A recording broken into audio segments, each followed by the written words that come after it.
Junk.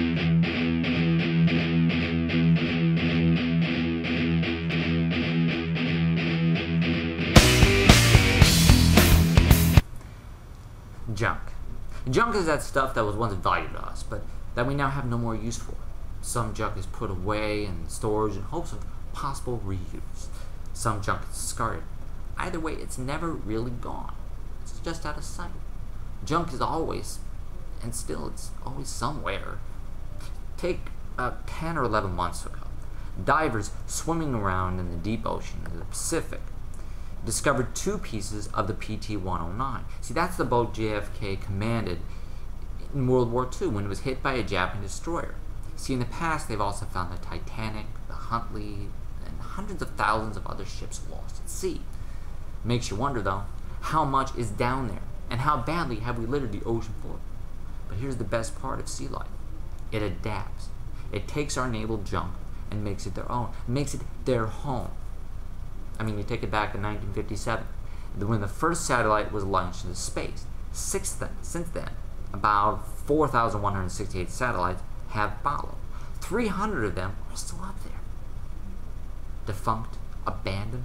Some are the size of Volkswagens, man, and occasionally you hear that one of them is going to fall out of the sky and hit the earth. And now the experts say not to worry. Most likely it'll crash in the ocean, since the earth is a little around 7% water. Most times they're right, but I'll tell you what, brother, I don't want to be standing around the one time they're wrong. But they say the one man's trash is another man's treasure. It's like the fish do in the sea. We take something that somebody else doesn't want and we repurpose it. We go to antique stores and auction houses paying top dollar, proud to have captured that prize. Except when someone you love dies. It's funny. The stupidest objects, their keychain, a torn sweatshirt, suddenly become very special. It becomes an icon to be venerated. Forget about having too much garbage, too many bottles, cans, watermelon rinds, disposable baby diapers and such. What's really terrifying is the long-term health of the planet is toxic waste. Toxic waste. I mean, you can't put two words together except maybe nuclear war. Junk is garbage. We Americans dump about 400,000 tons of garbage every day in over 6,000 landfills. Problem is, as the population keeps growing, the amount of available space diminishes. I mean, remember a few years ago that barge kept sailing around because nobody wanted to accept its decaying cargo?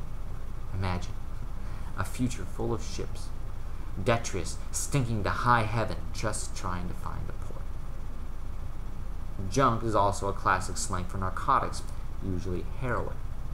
People who are junkies who use are also called junkies. As a result, lives can be destroyed. Junk bonds cause financial disaster. Junk food brings nutritional ruin. Junk mail is just plain irritating. Our lives are filled with junk. But the hardest junk to deal with is the crap of our own making. According to statistics from the United States Bureau of Justice, prisons population has grown by about almost 550,000 people since 1991. That's an increase of 69%. Junkyards, prisons, same difference. Only in prison, the junk we are discarding, the flotsam and jetsam of our society, are human lives. We are byproducts of a lifestyle obsession. Murder, crime, poverty, these things don't concern me. What concerns me are celebrity magazines, television with 500 channels, some guy's name on my underwear, Rogaine, Viagra, Olestra, Martha Stewart. Fuck Martha Stewart.